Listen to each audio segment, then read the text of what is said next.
지금 20대하고 30대들은 무슨 경험을 했냐면 집값이 오르는 것만 본 거예요. 예, 그래서 자기가 못 잡은 가격만 보인 거예요.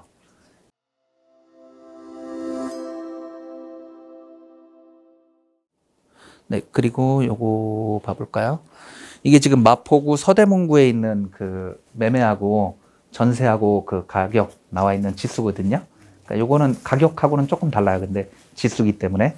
근데 전세는 보통 아까 얘기 드린 것처럼 꾸준히 그냥 오르죠. 약간씩 변동은 있지만 그래도 거의 꾸준히 올라가고 있어요. 그리고 여기도 보시면은 꾸준히 올라가고 있고. 지금 여기서 2006년, 7년도에 2006년, 7년도에 지금 가격이 아파트 가격이 2배가 됐었거든요. 그리고 2016년에서 17년에서 지금 한 20년까지, 여긴 19년까지밖에 없는데 20년까지 계속 가격이 또 올라갔어요. 근데 어쨌든 지금 아파트 가격은 이렇게 보시는 것처럼 파도처럼, 해일처럼, 이렇게 너울처럼 이렇게 크게 한 번씩 올랐다가 조정을 받았다가 그리고 다시 또 크게 올랐다가 이런 식으로 해서 꾸준히 가는 편이고 전세 가격은 그냥 꾸준히 올라가는 편인데 지금 보시면 여기 파인대 있죠, 파인대. 여기가 2008년도 금융위기 때예요. 금융위기 때 마포는 영향을 받았고 전세도 좀 떨어지면서 영향을 같이 받았어요. 이렇게 해갖고 여기 서대문구도 마찬가지로 좀 받았는데 가격이 상대적으로 많이 떨어지진 않았죠. 네, 이렇게 돼 있고 이게 강남이에요. 강남구하고 서초구인데 지금 영향을 많이 받은 걸로 보이시죠. 전세까지. 그러니까 강남에 직장을 두고 있는 사람들이 이때 타격을 많이 입은 거예요. 그러니까 금융권이라든가 아니면 금융과 관련돼 있는 뭐 IT 쪽이라든가 뭐 투자를 받았거나 아니면 대출을 많이 땡겼거나 테헤란로 있는데 그쪽에 중점적으로 지금 영향을 많이 받았기 때문에 이런 표가 나왔다고 보시면 되고 이거는 강서구거든요. 관악구하고 보시면 매매가가 올랐어요. 그죠? 네, 이렇게 올랐는데 얘네들은 서울 시내에 있다가 그러니까 강남이나 그런 데서 뭐 망한 사람들도 있겠고 그런 사람들이 돈이 딸리는 사람들이 외곽으로 빠지기 시작하면 강서구 같은 데 가면 집값이 싼 거예요. 그러니까 그냥 전세 살 돈이면 그냥 그 돈은 남았으니까 사는 거죠. 그래서 이게 풍선 효과의 원조죠. 옛날엔 풍선 효과가 이런 식으로 여기서 꺼진 게 한 1년, 2년 뒤에 전세로 밀려나면서 이게 외곽으로 빠지면서 올라갔는데 지금은 뭐 누르면 바로 올라가죠. 그죠? 한 2주 뒤면 강남 오르고 2주 뒤면 마포가 오르고 최근에 그것도 더 빨라지고 있는데 뭐 그런 식으로 풍선 효과가 뭐 즉각적으로 나오고 있습니다. 근데 보시면은 이게 아파트 가격이 지역적으로 다를 수도 있고 그리고 지방은 또 다른 라인을 타요. 근데 대체적으로는 기본적인 거는 크게 올랐다가 보합으로 갔다가 다시 크게 올랐다가 그렇게 가는데 이게 지금 2020년도 상황이 어디냐면 2020년은 지금 이 상황인 거예요. 이 상황. 떨어졌었는데 이게 코로나 때 경기가 콱 떨어졌었거든요. 콱 떨어졌는데 다시 경기는 V자로 올라왔어요. 근데 부동산은 V자로 올라왔다고 보기엔 좀 미진한데 어쨌든 그 상태로 해서 이 정도 와 있는 상태예요. 그러면 지금서부터는 보합으로 해서 가격이 떨어져야 된다고 저는 생각을 하거든요. 왜냐하면 지금은 전세가 비율하고 매매가 비율이 안 맞아요. 뭐가 안 맞냐면 서울 평균 전세가 비율은 5대5예요. 그죠? 지금 계신 데들 다 5대5 정도 되잖아요. 물론 이제 강남으로 가면 6대4가 간혹 있어요. 그죠? 워낙에 매매가가 올랐던 데들은 6대4로 해서 빠지는 데들이 있고 재건축으로 가면 7대3으로 가요. 집이 꽂으니까 주인은 가격이 높은데 이게 개발되면 비싼 집이 된다라고 생각하고 근데 사는 사람들은 여기 마포 요 바로 옆에 우성아파트는 우성아파트가 아니라 요 옆에 산호아파트는 도란스를 놓고 컴퓨터를 켜야 되는 데도 있단 말이에요. 예, 220V가 안 돼서 110V로 다 되는 데가 있단 말이에요. 예, 그렇죠. 저희 한 사람 친구가 거기 살고 있습니다. 네, 근데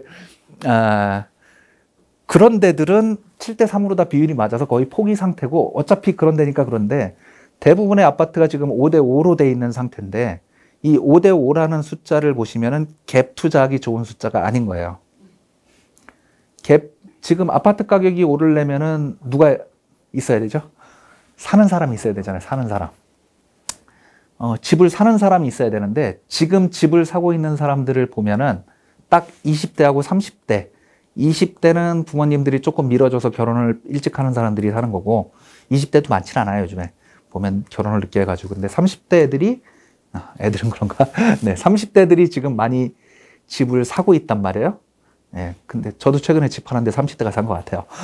근데 30대가 지금 집을 사고 있지 나머지 40대, 50대들은 간을 보고 다녀요. 그러니까 부동산에 와서 40대, 50대는 쉽게 집을 사지 않고 제가 여유가 있는데 아직 기간이 남았는데 약간 투자를 하려고 생각을 하는데 단지가 어떻게 생겼는지 좀 보고 싶어서 이런 말들을 하고 시작을 하거든요. 그분들은 예전에 경험을 좀 했었잖아요. 올라가고 내려가고를. 근데 지금 20대하고 30대들은 무슨 경험을 했냐면 집값이 오르는 것만 본 거예요. 네, 그래서 자기가 못 잡은 가격만 보인 거예요. 예전에 아까 제가 보여줬던 거에 의해서 아파트 가격이 내려갈 수도 있고 올라갈 수도 있다를 물론 이제 40, 50대도 내려갈 수 있다는 거에 동의 안 하시는 분들 계세요.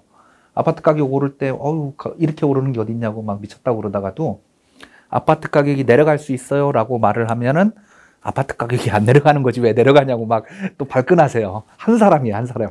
한 사람이 그런 사람들이 있는데 아까 보여드린 것처럼 내려가기도 하고 올라가기도 합니다. 여기 마포에 있는 아파트를 실제로 예를 들어 드리면은 아까 2006년도, 7년도 사이에 2배로 뛰었다고 그랬잖아요. 2006년도 초반쯤에 뭐 2억이 조금 안 되던 아파트가 있었어요. 여기 있는 뭐 2000세대급 아파트 있으니까 태형 아파트 20평대가 그때는 아파트 얼마예요? 하고 물어보면은 20평대 기준으로 얘기했어요. 지금 마포에서 아파트 얼마예요? 그러면은 손님이 와서, 예, 그럼 30평대라고 30평대를 얘기하고 있어요, 사람들이. 이게 바뀐 게 한 2년, 3년 사이에 지금 바뀐 것 같아요. 기준이 바뀌었는데, 그때는 어차피 아현 뉴타운이 없었고, 구축밖에 없었고, 아현 뉴타운이 있던데 다 판자촌만 있었고, 그런 상태였기 때문에, 그걸 기준으로 말씀을 드리면은, 대략 한 2억 조금 안 되고, 그리고 전세 가격이 1억 안팎, 1억에서 1억 2천 정도 사이. 이건 실제로 제가 그 가격에 들어가 있었으니까, 예. 그 가격에 전세가 나왔었고, 그리고 매매가도 형성됐던 게 딱 2007년 되면서 가격이 그때는 저도 그때 집을 샀거든요. 그때는 그 국민은행 들어가서 부동산 시세 보는 게 정말 재미가 있었어요. 집을 산 상태에서는. 일주일에 1,000만 원, 2,000만 원씩 계속 오르는 거예요. 그게 2006년에서 2007년 사이에 있었던 일이고, 아까 그래프 봤을 때, 이거잖아요. 이거 아까가 아니라. 그죠? 이 상태가 온 거예요. 그럼 일주일에 1,000만 원, 2,000만 원. 용산은 2008년도에 올랐거든요. 그때 용산은 특수로 다 올랐는데, 그 용산 부지 개발한다고. 그때 거기는 2, 3천이 문제가 아니라 2천, 4천 마구마구 올랐어요. 거기는 2억 8천원 하던 아파트가 8, 9억을 갔으니까. 그게 용산 거는 여기 없겠죠? 네, 엄청나게 올라갔어요. 그래서 지역적으로도 이 타이밍이 조금씩은 다를 수 있는데 그 호재들이 다를 수 있습니다. 근데 대체적인 평균은 이렇게 보시고 그래서 2억 하던 게 4억을 갔는데 평균. 근데 그게 조정을 받아서 마포를 볼까요? 여기서 조정을 받기 시작해가지고 서서히 떨어지는지도 몰라요, 집주인들은. 그 전세 사는 사람들은 이제 더 이상 아무 상관없는 사람들이 돼버렸고. 그리고 여기서 요 정도 내려온 거 지금 보시면 별로 차이 안 나는 것 같죠. 근데 이게 3억 3천 정도까지 간 거예요. 그러면은 퍼센테이지로 대략 생각을 해보면은 올라간 게 2억이란 말이에요. 근데 3억 3천을 갔으면 올라간 거 대비 40%가 빠진 거고 대략. 그리고 전체 가격 대비 20%가 빠진 거예요. 지금 다른 데들도 마찬가지잖아요. 이게 지금 여기 좀 극단적이지 않고 미미하니까 보시면 얘도 올라간 거 대비 대략 보시면은 엄청 올랐으니까 저 앞에도 조금 더 올랐으니까 쟤는 얘도 그 정도 빠졌다가 그리고 얘도 그 정도 빠졌다가 또 올라갔죠. 얘는 더 빠졌네. 그죠? 여기가 더 빠진 이유는 이게 지수기 때문에 더 빠질 수도 있어요. 예, 금액으로다가 딱 떨어진 건 아니라서. 네. 그래서 심리적으로 더 그렇고 금액도 더 크니까 사람들이 살려고 하는 거 포기하는 사람들이 있잖아. 누구나 강남에 살고 싶지만 강남 살 거야 하고 했을 때 나 살래라고 희망하는 사람들은 적으니까. 네, 딴 데도 보시면은 아까 강서구 보여드렸지만 강서구도 꽤 많이 올랐었고 꽤 많이 빠졌었죠. 보합기간에서. 이게 금융위기도 버텨낸 애가 여기서 이거는 못 버티고 빠지잖아요. 그리고 강서구는 상당히 오랫동안 안 오르고 호재가 안 왔었는데 이런 식으로 지금 되는데 아까 말씀드린 것처럼 2020년도 이후에 전세로다가 들어갔던 그 2억, 3억씩 올려줬던 30평 기준으로 20평도 그때 거의 1억 5천, 2억 5천 사이 정도는 올려줬을 거예요. 그게 폭 하고 꺼진 거 보셨잖아요. 그게 꺼져서 2020년도 갔으면 딱 정상. 지금 이거 볼록하니까 마포로 합시다. 마포가 예쁘네. 지금 이 상태로 와 있는 거예요. 그러면은 여기서 20% 정도 가격이 더 빠질 수 있다라고 저는 생각하는데, 근데 문제는 뭐냐면 지금 올 초에 딱 가격 빠진 게 미친 듯이 빠졌잖아요. 그 거품이 아까 본 것처럼 한두 달 사이에 전세 가격 올라간 거하고 똑같이 떨어졌죠. 그 사람들이 이제 갱신하면서 얘는 지금 갱신하고 있는 게 밑에 애들이 더 많잖아요. 그러니까 이 가격에 하고 있는 게 시세다 하고 우기면 위로 올라갔던 애들이 주인들이 그게 시세로 보이잖아요.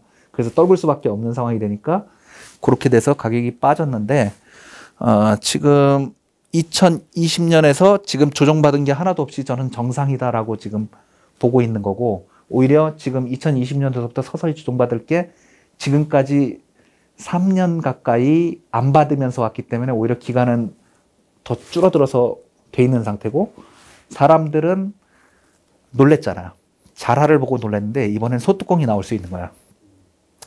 원래는 저는 부동산 브리핑 할 때 가격이 서서히 빠진다고 2, 3년에 걸쳐 3, 4년까지 서서히 빠진다고 얘기를 했었는데, 지금 우리가 코로나 위기는 부동산에 영향을 안 주고 넘어가서 잘 모르는데 생산자 지수라든가 그런 쪽으로 보시면 완전히 푹 갔다가 와서 마이너스 0.7을 갖다 기록했어요. 근데 부동산 하시는 분들은 그거 마이너스 0.7 기록한 걸 모르잖아요. 우리가 금융위기 때도 마이너스가 아니었더라고요. 그 IMF 때는 마이너스가 왔었는데, 그러면 이미 심각한 위기가 왔었어요. 근데 우리는 몰라. 그죠? 아무 상관없었어. 오히려 신나게 가격이 올랐었어. 근데 이번 타이밍에 우리가 위기가 올 차례가 이게 왔던 거는 다른 데서 왔고, 우리는 이 타임에 이게 여기서 부동산에서 여기서 올 수 있다라는 생각이 든 거죠.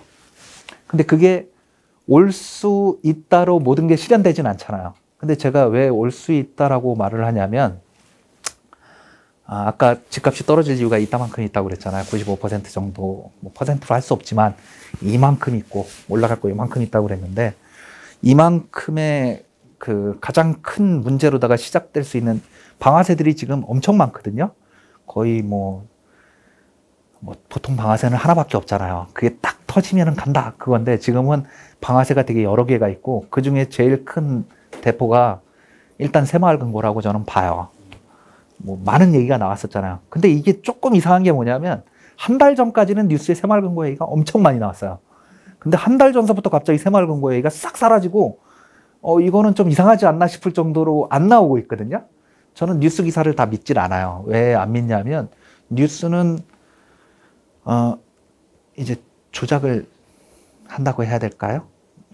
조작은 사실은 있지만 그 사실을 어떻게 해석하냐의 문제는 다른데, 그 해석을 자기들 편리한 대로 좀 하는 경우들이 있어요. 그래서 집값이 이것도 보시면은 지금 다 떨어지고 있는데, 여기 서울만 지금 잠깐 오른 걸로 돼 있잖아요. 여기서 보시면은 집값이 지금 올랐다라고 얘기하는 거 있잖아요. 물론 여기서 잠깐 올랐어요. 그죠? 근데 이거를 여기 2022년 초반 이때서부터 잡거나 아니면은 올해 초 2023년 초반서부터 잡았으면 이게 오른 걸까요? 거의 수직 하강을 했잖아요. 근데 여기 최근에 한 2달, 3달, 제가 2023년 1월 달에 유튜브 올린 게 하나 있었는데, 그 내용이 뭐냐면 거래량이 증가하고 있다라고 했고, 저도 약간 그 어그로를 끌기 위해서 거래량이 폭증하고 있다라고 타이틀을 썸네일을 잡은 적이 있었는데, 이유는 뭐냐면 2022년 10월 달, 11월 달에 이 마포 요 근처에서 거래된 총량이 매매된 게 8개 매매됐어요. 2달 동안. 2달 각각 8개 매매됐어요. 그 다음에 1월 달에 갔는데 실거래가 신고된 게 한 17개인가 20몇 개인가 그 정도 됐어요. 그래서 이건 3배가 올라가는 거예요. 그리고 그 다음 달이 제가 2월 며칠 날인가 뭐 하여튼 한 번 더 했던 것 같은데, 그거 예상을 해보니까 대략 한 3, 40개 되겠고, 그리고 3월 달 정도까지는 올라가겠구나 생각이 들었어요. 그 다음은 또 그때는 변수였으니까 모르겠지만. 근데 그렇게 되면서 그거를 방송하고 있으면서도 올라갈 때였지만 그거 직후에 뭔 생각을 했냐면은 손님이 좀 줄었구나. 그 생각이 들더라고요. 이게 이렇게 되면서 여기 마포 쪽에 있는 레미안 3차가 조금 20평대가 인기가 좋거든요. 아까 줄 서서 봤다는 거. 그걸 예를 들면은 그게 9억인가 8억에, 거긴 8억이 아니다. 거기는 9억 후반대인가 뭐 하나가 팔렸어요. 그리고 나서, 나머지 아파트들이 이제, 막 가격이 떨어졌다가 올라갔다 하면서 막 나왔는데 그 중에 또 층도 봐야 되고 뭣도 봐야 되니까 다 보고 나서 사람들이 10억짜리를 또 사고 그 다음에 11억짜리가 나와 있고 12억짜리가 나와 있었는데 그때 11억짜리를 제가 줄을 서서 봤었고 그리고 갑자기 12억짜리도 11억짜리가 팔리니까 12억짜리가 상태가 좋았거든요. 층도 좋고. 그래서 그게 덜컥 나가는 거예요. 딱 이 타이밍이에요. 그래서 바닥을 치고 올라갔다 지금은 또 11억, 10억 그렇게 또 팔려요.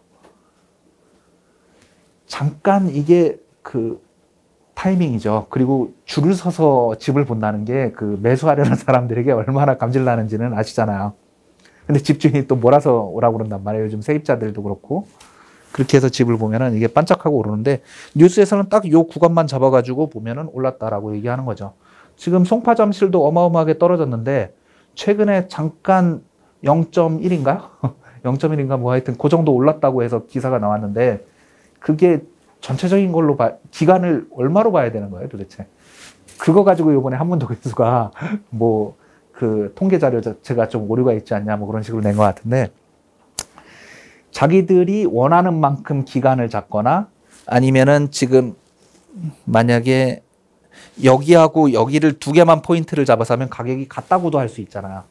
그러니까 2020년도와 2022년도에 가격이 동일합니다라고 기사 타이틀 낼 수도 있잖아요. 그러니까 기사를 타이틀만 보고 판단하면 안 되고 우리가 들어가서 기사가 무슨 내용을 보고 있는지를 끝까지 한번 파봐야 되는 거예요. 그러면 여기가 진짜 올랐나 안 올랐나를 기간으로도 봐보고 그 전 자료도 봐보고 그리고 어느 기관에서 낸 자료인가도 뭐 한국은행에서 나온 자료면 한국은행에도 들어가 봐야 되고 그리고 통계청에서 나온 거면 통계청은 그런가? 아무튼 그런데 들어가서 다 자료를 끝까지 파보지 않으면은 기자들이 무슨 의도에서 이거를 썼는지를 잘 모르는 거죠. 이 지방으로 가면은 이 신문사들 있죠. 그 신문사들이 다 기업들하고 유착이 돼 있어요. 그래서 기업들이 원하는 내용으로 기사를 써줘야지 먹고 살 수 있어요. 근데 기업이 많지 않아요. 그러면은 나쁜 걸 써주면 걔는 영원히 거기다가 광고를 안 낼 거 아니에요. 그죠? 그래서 불가능해진단 말이에요. 그러니까 그리고 또 서울 같은 경우는 이제 뭐 제대로 나오는 기사들도 있고 아닌 기사들도 있지만 지금 요즘에 최근 제가 한 달 전서부터 새마을금고 얘기가 잘 안 보인다고 얘기했는데 마찬가지로 어떤 또 방송하시는 분이 한문도 교수가 했나 보다 그것도 요즘 그걸 많이 봐서 네. 나오는 게 뭐냐면 요즘에 집값이 오른다라고 자꾸 나오는 게 뭐냐면 분양을 갖다가 지금 오피스텔도 그렇고 아파트도 그렇고 다 밀어놨단 말이야. 그렇게 밀어놨는데 지금 분위기가 살짝 올라가는 걸로 보이잖아요.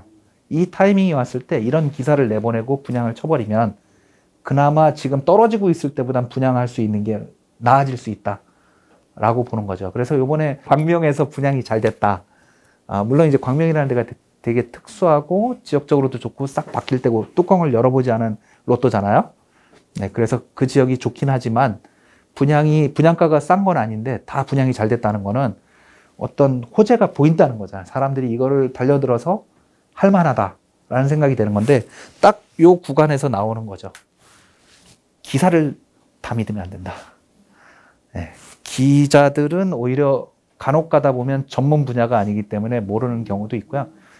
그리고 뭐 저도 어떻게 보면 마찬가지 관점일 수 있어요. 저도 어느 한쪽에 치우쳐 있을 수 있는 관점으로 얘기를 드릴 수 있는데 그리고 어느 방송 같은데 또 보면은 데이터 자료로다가 이렇게 분석해 주는 사람들이 있어요. 근데 그 사람들 출신이 공대 출신이기 때문에 나와 있는 자료를 가지고 껴맞춰서 해석을 한단 말이에요.